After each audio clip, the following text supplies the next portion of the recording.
fan base, you see what I'm saying? So I was like, it's not gonna be fair really if I freaking just have all my fans just start bum rushing. So I only did freaking voting, had my people vote for like 2 or 3 days. Trey, what's his name? Trey Dizzle. He basically he had some people voting for him too, so he ended up beating me by like 20 or 30 votes or something like that. But it was me and him. Basically the first 2 to 1. I came in second place, but he was first place in the voting ballot. So now we move on to the next round or whatever. Okay. So see what they got in store for that. Guess it's a big deal. UTM out in Philly. I'm happy about that. I've been running back and forth to Philly and Mass, doing my music and my recording and stuff. So getting that done, getting it done. Shout out to my management team, Miller Fire and One Lock Production. They've been handling business and working at the same time. So I gotta respect it. So when's the next round? Well, they're having rounds every Monday for I guess a bunch of weeks or whatever. So then they're gonna continue to voting for the contest or whatever. So it's gonna be the first 2 out of each cipher that they have. The first 2. So then we're gonna get together for a big situation. And I guess it's gonna be for some money or some other things like that. Like I said, I'm not even a freestyler. I was just out there for the fun of me. I was out there for the fun of me. It just happened to lock up, I guess you could say. So I'm about to go out there and give them some of this spontaneousness, I ain't really got no one lane that I jump into. You confident that you're gonna win? I mean, I'm repping 413. I'll be the only one. Everybody else from Philly, you know what I'm saying? So, at the end of the day, that's another situation for me. So, I mean, this on Roku TV too, so that's around the world. You know what I'm saying? Just like my first interviews, that was on Roku TV, and the Fire Nation album release party, the performances there was on Roku TV too. You see what I'm saying? So Roku, that's around the world. They're gonna get to see me. I'm gonna prepare myself a little something. I ain't gonna go in there just blind-eyed, but you see what I'm saying? It depends on what they gotta do. I mean, I jumped in that situation and wasn't even prepared. Like I said, just having fun. Right. And ended up just getting my people to vote for me. At the end of the day, it's about getting your people to vote for you too. So at the end of the day, you gotta have a nice little fan base in order for people to go vote for you and make sure that you could get on to the next round. Trey, he's a freestyler. I've seen him before too. So like I said, I know how he get down. You know what I'm saying? It's not like it's a battle or something like that, like URL or something like that. We spin verses and stuff like that. So we're gonna see what happens. Knock it out. I can't wait. That's what's up. I've been getting a lot of love in Philly anyway. A lot of love. So I continue to go out there and show them love. I think what is it? I want to say May 7th, they got a event out there, a charity event or a fundraiser. I will be performing out there. That's the plan. One of my next plans, perform out there for the 7th. They're gonna have a lot of vendors and things like that, so y'all might want to check that out. Y'all get a chance. You got a whole month to prepare for that, so that's May 7th. Yeah, that. I know they was talking about the Ozone Awards this year, my management team. What's the Ozone Awards? That's like the underground awards, like the biggest underground awards show. That's gonna be out in Chicago. So that'll be my first time in the Shy. Oh, that's performing. And I also got some other events where we looking at for Arizona.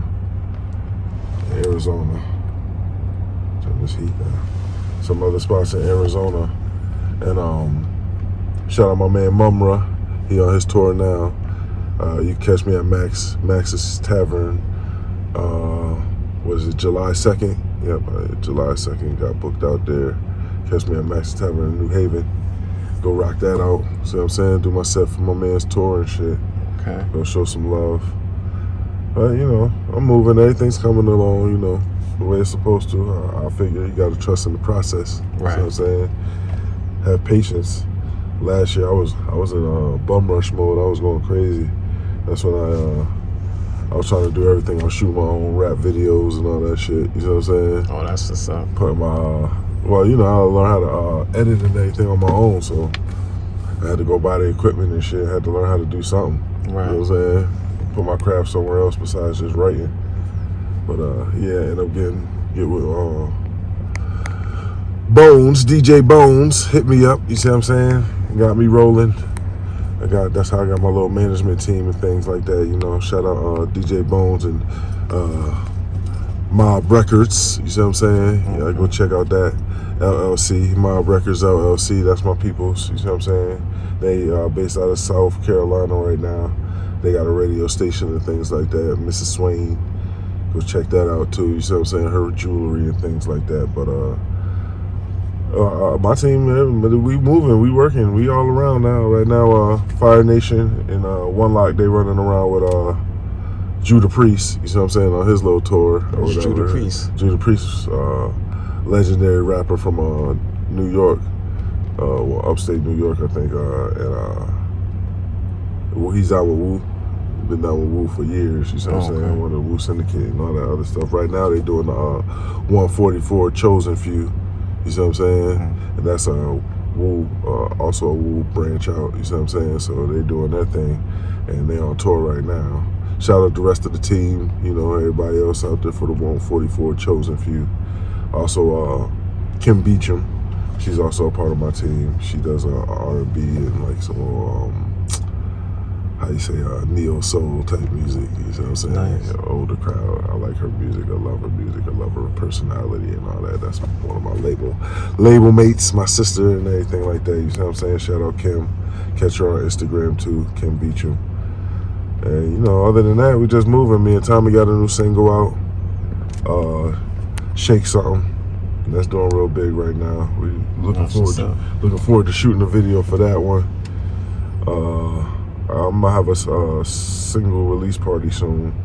I also got to do a release party for the movie Surreal Life. That's the movie I directed. Me and Kareem Nesbitt. Me and Kareem got a CD coming out called Fire Breathing Dragons. Okay. You see what I'm saying?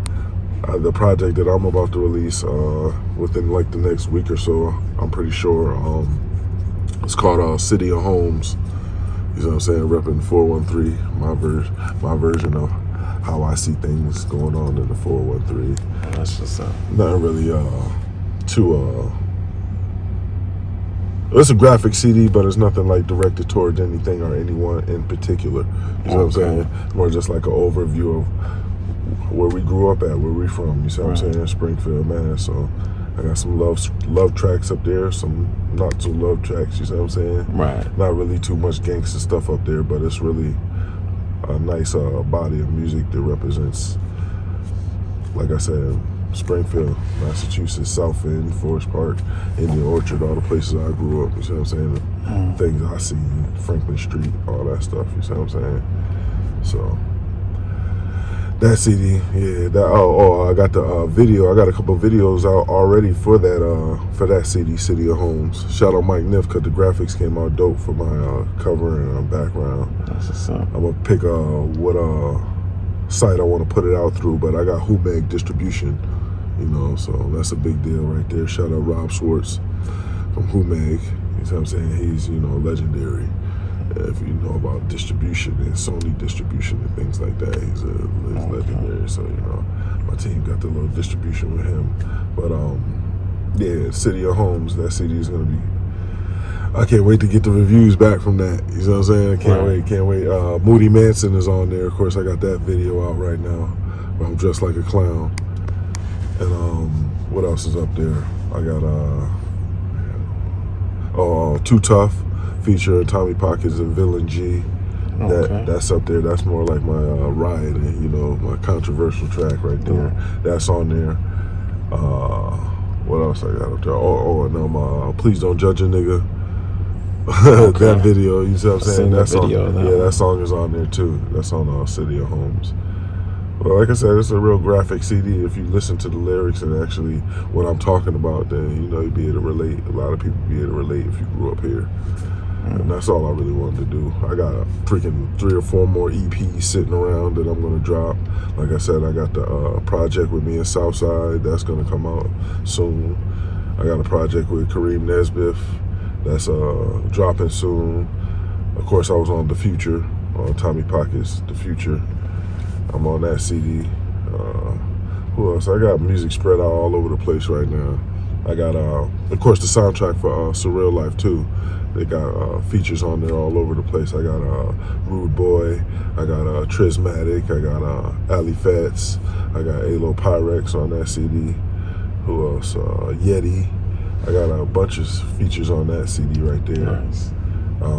I got another Love CD that I'm thinking I'm working on right now, and they got a bunch of features on there too. But yeah, like I said, I'm working, boy. I'm working. I'm trying to get it done. That's what's up. And I'm thinking about starting my next movie. So, you know, What's it gonna be called? I'm trying to decide between 2 different movies right now, 2 different scripts that I got. I got one called the Yearly Grinch, and then I got Surreal Life Part 2. You see what I'm saying? That I can start working on next. Not to mention, you know, acting myself and jumping in and out of these different movies and things like that. But, you know, I go with the times, I go with the day, take it day by day. So, however it's going to happen, it's going to happen. You see what I'm saying? Right. I'll wake up one day and be like, okay, let's get it started. I'm ready. You know what I'm saying? Start calling up whoever I need to call to get the job done. That's how we got the first one done. The first movie was all improv. I didn't have a script. You see what I'm saying? I was just telling everybody what I wanted to do, what character they were. We was running around the city doing scenes and stuff like that. Like I said, I wasn't no professional. We wasn't no professionals, but it came out looking beautiful. I love the way the movie looked. Do you like the improv better than the script? Well, I came from I got an acting background anyway, a theater background, so Okay. you know, improv has always been fun for me. That's like the fun side of it. When you got a script, you got to memorize lines and who said what before you, et cetera, et cetera. You see what I'm saying? Right. When you improv, it's just off of pure emotions and what you going off of. Whatever the script is, that's what it calls for. You know what I'm saying? So.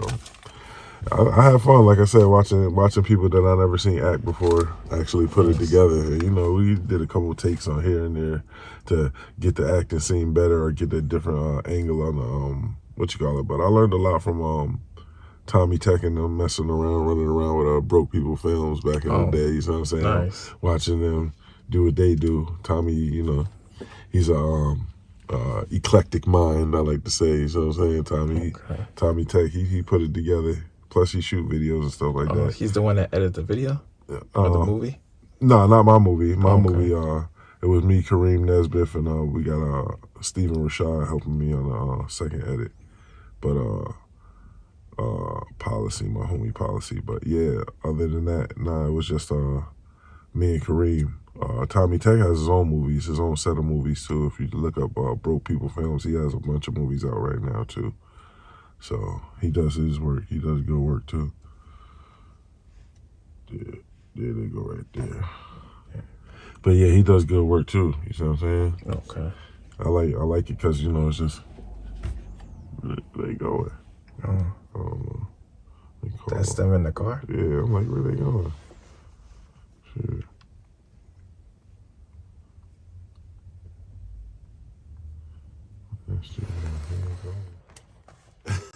How was that? Fresh. I was already prepared. I mean, mentally, I was prepared. You see what I'm saying? Because I was like, I put myself in music mode. So when I got in music mode, I was like, all right, I had to travel to South Carolina first to sign my deal. So I traveled to South Carolina. I took a week because I stopped to visit my family members on the way down. But I got down there, I signed the little management deal, and then I came back up here. When I came back up here, I was here for like a couple of days, and I shot straight to Jersey. When I got to Jersey and Philly, I was in the studio. I just locked in. And when I started hearing the beats, I just started going. You know, it was just like a nonstop going thing. I stayed up all night for like I said, 3 or 4 nights. I stayed up all night. And by the time we ended up finishing everything that I did, you know, most of the tracks was I say 90% done, 95% done on my behalf. You see what I'm saying? Besides the mixing and things like that with One Lock, but the first couple of nights I was just so energetic and so into what I was doing, and I had a lot to say. But at the same time, it didn't feel like the music that I make here when I'm in Springfield. You know, when I got to Jersey, it's like I got possessed. It's like a feeling came over me. You see what I'm saying? It was like a feeling came over me, and I don't know, I just released a whole lot of shit off my chest. So I did, like I said, 30 tracks, like a week. Got back here, got back to work, doing other things. And I let my management team handle that. They're doing a pretty good job. Like I said, they check in with me, let me know what's going on with the singles and things like that. And they're real professional. That's what I like. You see what I'm saying? Right. Plus, they believe in my music, which is a big deal. I told management when I first started talking to different management teams, I always paid attention to whether they believed in my music or they just thought that they was going to be able to make some money off of me. You know what I'm saying? Yeah. So I wanted a management team where they actually believed in me. You see what I'm saying? Actually believed in my music. So, like I said, I've known Fire for a long time. She does music and stuff like I said too. I know her for a long time, so she was putting the word out there for me when I was here. You see what I'm saying? Just chilling. Yeah. And trying to get past that brick wall that we all hit if you make music here in Springfield. You know what I'm saying? I always say that. That's my term. You ever hear anybody talk about that brick wall? I'm the one that fucking came up with that. The brick wall. We all hit that brick wall, yeah. That's when either you gonna decide you gonna stop motherfucking making music because you done invested so much money into making your mixtape or making your CD or whatever. Or you gonna sit there and you gonna, like I said, or they switch up and they be like, oh, I'm on all major platforms. And you know what I'm saying? And you try to go that route, which a couple of artists I know, yeah, they have made something out of their all platform statement. But you see what I'm saying? If you, in all actuality, if you put your music on all platforms and you don't have it monetized to where all the numbers and everything is going to one spot, then you're really not making no money. You see what I'm saying? That's just a little game 101 for you young motherfuckers. I'm old. You see what I'm saying? I'm in the game. I've been in the game. I made plenty of money doing what I do, listening to my team, Tommy Pockets, and the rest of the crew. So at the end of the day, like I said, I'm really still doing music and things like that for the love of it. I love it. I ain't never gonna stop. You know what I'm saying? Writing, doing all the shit that I do. It's my legacy. At the end of the day, I get to leave a mark on the world. And let me win this Grammy. Let me win the Grammy. It's really gonna be over then. You know what I'm saying? That's what's up. I'm already conceited right now and shit because I make the type of music that I make. Nobody makes the music that I make. I keep telling people, you can jump in these lanes that I'm in, but you don't do what I do. I tell them all the time. That's why I'm different. That's why I'm special. That's why I'm moody. You know what I'm saying? Yeah. That's why. I'm not out here worrying about making no punchline music. I'm not out here worrying about fucking being the best singer. I'm not worried about being the best nothing. I do what I do. I like to listen to myself. I like the motherfucking competition. But let's do the verses in Springfield. Who gonna go against who in Springfield? Let's do a verses in Springfield. See. Who would you match up if they had one? I mean, I already shout out to like Sosa Vasquez. You see what I'm saying? I already shout out Sosa and them, but I mean, it would be hard for anybody in the city because I got a large catalog too. You know what I'm saying? I got a large catalog.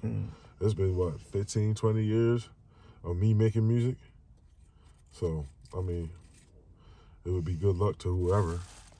That's what it is. I ain't worried about it. I ain't worried about it. Right. It's just, I mean, they gotta have a large category. They gotta have a large selection.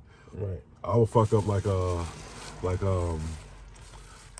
Thugs and these niggas. You know what I'm saying? Not even fighting. Probably playing the wrong song against the wrong song. You see what I'm saying? Yeah. That's the only problem I would have. Plus, I feel like all the music that I make is hits. So ain't nobody gonna tell me nothing. I'm a hit maker. You know what I'm saying? Right. I have fucking people in the industry contact me based upon the music that they've heard me making shit like that. People be like, "That's you?" Yeah, that's me singing. Like Stability and God First. People didn't believe that was me.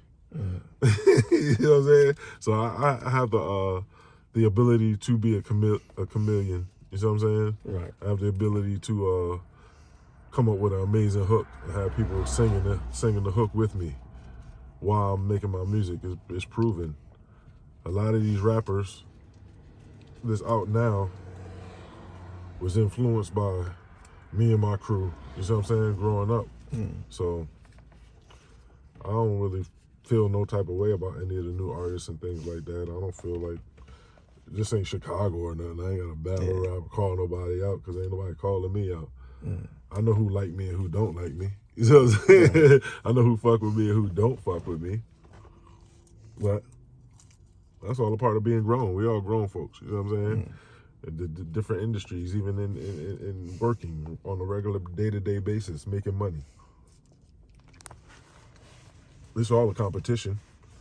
You know what I'm saying? Right. Like I said, you see my hat?